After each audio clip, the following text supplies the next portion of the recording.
Selamat pagi Sobat SD yang dikasihi Tuhan. Hari ini kita akan memulai seluruh rangkaian kehidupan kita. Kita akan dasari seluruh pelayanan pekerjaan kita dengan kebenaran firman Tuhan. Baik, lebih dahulu kita akan bersatu dalam doa.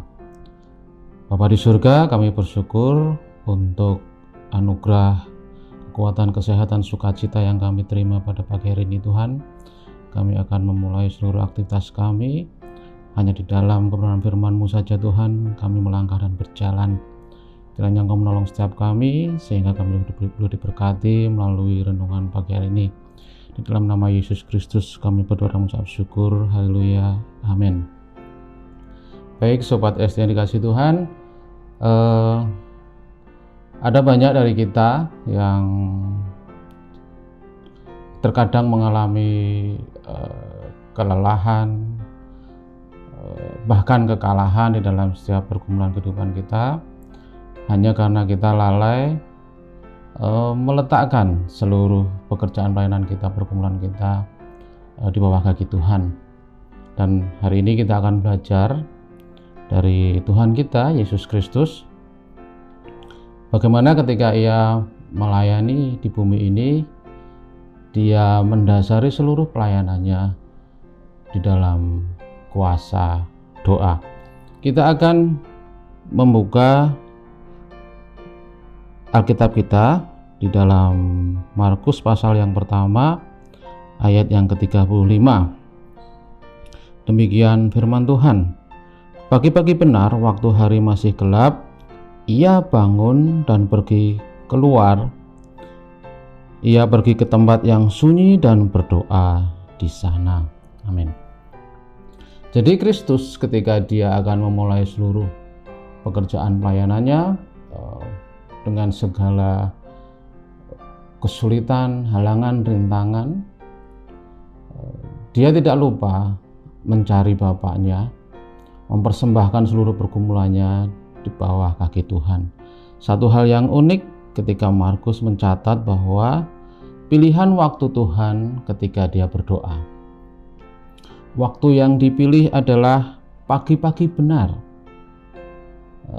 Barangkali ketika Markus hanya menyampaikan pagi-pagi benar, masih akan terjadi kebingungan di antara kita. Kapankah waktu pagi-pagi benar itu? Tetapi kita bersyukur Markus melanjutkan dengan keterangan waktu hari masih gelap. Jadi Yesus memilih satu waktu tertentu untuk Dia berdoa, yaitu ketika Dia belum memulai seluruh aktivitas pekerjaan pelayanannya, ketika hari masih gelap, di waktu pagi. Inilah waktu yang dipilih Tuhan untuk Dia datang berdoa. Nah, kita belajar dari sini bahwa doa yang dilakukan oleh Tuhan bukan sekedar doa rutinitas, karena Dia memilih satu waktu yang khusus, yaitu waktu pertama dari hari itu. Bahkan ketika matahari belum terbit, Dia memberikan waktu yang terbaik dari seluruh hari-hari itu bagi Allah untuk berdoa. Pilihan yang kedua yang dilakukan oleh Yesus adalah Dia memilih satu tempat khusus. Markus menulis, Ia pergi ke tempat yang sunyi, yaitu ini di padang gurun, disebutkan di padang gurun. Jadi di mana tidak akan ada gangguan-gangguan ketika Yesus berdoa. Jadi kita belajar dari sini bahwa ketika kita meletakkan seluruh aktivitas kita hari ini atau kapanpun dalam seluruh kehidupan kita, kita memilih satu waktu yang khusus untuk bersekutu dengan Allah, memilih tempat yang khusus untuk bersekutu dengan Allah sebagai satu ungkapan bahwa inilah yang terbaik yang dapat kita berikan bagi Allah. Bukan sebuah doa rutinitas, doa bangun tidur kah, doa akan makan kah, bukan doa yang seperti itu yang dikerjakan Yesus. Yang ketiga, Markus juga menulis Ia pergi ke tempat yang sunyi dan berdoa di sana. Nah, ketika Markus menulis kata berdoa ini, sebetulnya dia bisa menulis berdoa saja, euchomai itu berdoa, tetapi Markus menambahkan kata depan pros euchomai, Jadi dengan penambahan kata depan ini, maka kita melihat usaha Markus untuk menerangkan aktivitas doa Yesus, bahwa dia berdoa dengan cara berhadap-hadapan dengan Bapa. Di situ ada intimasi antara anak dengan Bapa. Jadi doa yang dikerjakan Yesus di waktu pagi ketika dia mempersembahkan seluruh pergumulan pekerjaan pelayanannya adalah doa yang menjalin hubungan dengan Bapaknya, bukan sekedar mengucapkan doa-doa mengenai apa yang menjadi permohonan-permohonan saja, tetapi doa yang lebih untuk menjalin hubungan yang erat dengan Bapaknya. Nah, mengapa kita harus berdoa?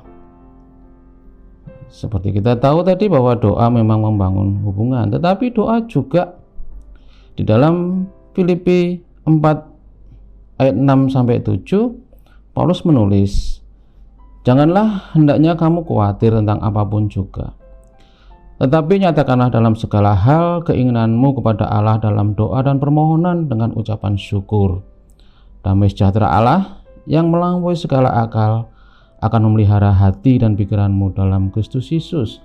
Jadi doa di samping membangun hubungan yang erat dengan Allah, ketika kita meletakkan seluruh pergumulan kita, pelayanan kita, pekerjaan kita, doa juga mengubah. Paulus menulis mengubah kekhawatiran digantikan dengan damai sejahtera. Dia menulis, "Janganlah hendaknya kamu khawatir tentang apapun." Ayat 7, damai sejahtera Allah yang melampaui segala akal akan memelihara hati dan pikiranmu. Ada banyak orang Kristen, orang percaya yang saya lihat ketika mereka lalai meletakkan seluruh pekerjaan, pelayanan, pergumulannya di atas doa.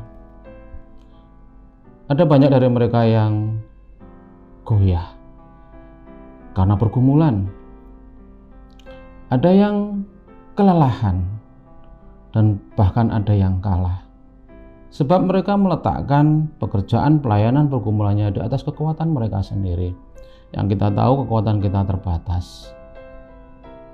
Tetapi ketika kita membaca teks ini, kita tahu bahwa semestinya lah pergumulan, pekerjaan dan pelayanan kita harus diletakkan di atas doa. Doa kepada yang tidak terbatas, yaitu Allah Bapa kita, dengan cara berhadap-hadapan, membangun sebuah hubungan yang intim dan erat dengan Allah kita. Pagi hari ini saya mengajak kita semua untuk lebih lagi. Saya percaya bahwa kita semua sudah membangun sebuah kebiasaan doa yang bagus. Tetapi ingat bahwa seluruh pekerjaan pelayanan kita semestinya lah diletakkan di atas doa kepada Allah yang tidak terbatas, supaya kita tidak mudah goyah, supaya kita tidak mudah lelah, dan supaya kita jangan kalah, tapi terus kuat di dalam Tuhan. Seperti yang dikatakan di dalam Efesus 6 ayat 10-17. "Hendaklah kamu kuat dalam Tuhan dan dalam kekuatan kuasa-Nya." Karena di dalam doa kita menerima penghiburan, damai sejahtera yang dijanjikan, kekuatan yang dari Allah. Janganlah kita lalai meletakkan seluruh pergumulan kehidupan kita di atas doa. Kiranya damai sejahtera Allah yang melampaui segala akal akan memelihara hati dan pikiran kita di dalam Yesus Kristus. Amin. Kita berdoa. Bapa di surga, kami mengucap syukur oleh karena kasih-Mu Tuhan, kami boleh terus melayani, bekerja di ladang Tuhan, dan kami tahu akan ada banyak halangan, rintangan yang akan menjadikan kami goyah, lelah, dan bahkan kalah. Tetapi oleh karena kasih-Mu Tuhan, oleh karena kekuatan-Mu, kami bersandar di dalam doa-doa kami, supaya Engkau Tuhan memberkati kami dengan damai sejahtera-Mu. Terima kasih Bapa, di dalam nama Yesus Kristus kami berdoa dan mengucap syukur. Haleluya. Amin.